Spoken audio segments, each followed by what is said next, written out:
और जहमत करनी पड़ी आपको। अयाज साहब, जो वाकया जो पेश आया, क्या कहना चाहेंगे?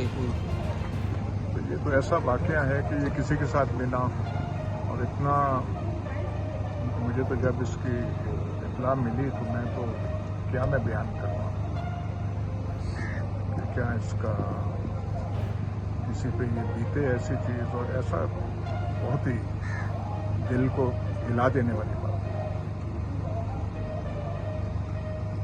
तो आपका रोज डेली या वैसे आना जाना था यहाँ पर? नहीं, मेरा नहीं ऐसा, वो बेमुतल्लिक बात है, लेकिन शुक्रिया ऐसी जो सर। चीज़ें बस जो सर ये भी कहा जा रहा है कि शाहनवाज जो था वो नशे में था, नशा करता था।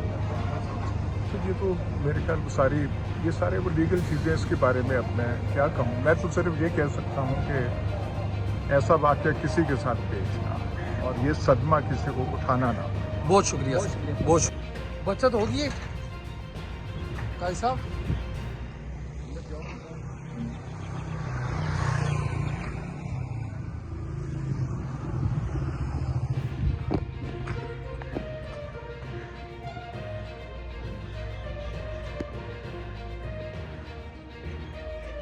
भाईजान,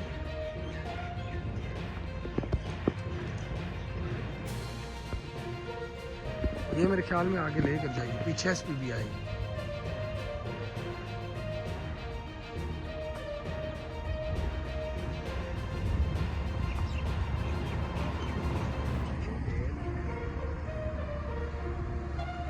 काज़मी साहब आ गए, काज़मी साहब आ गए।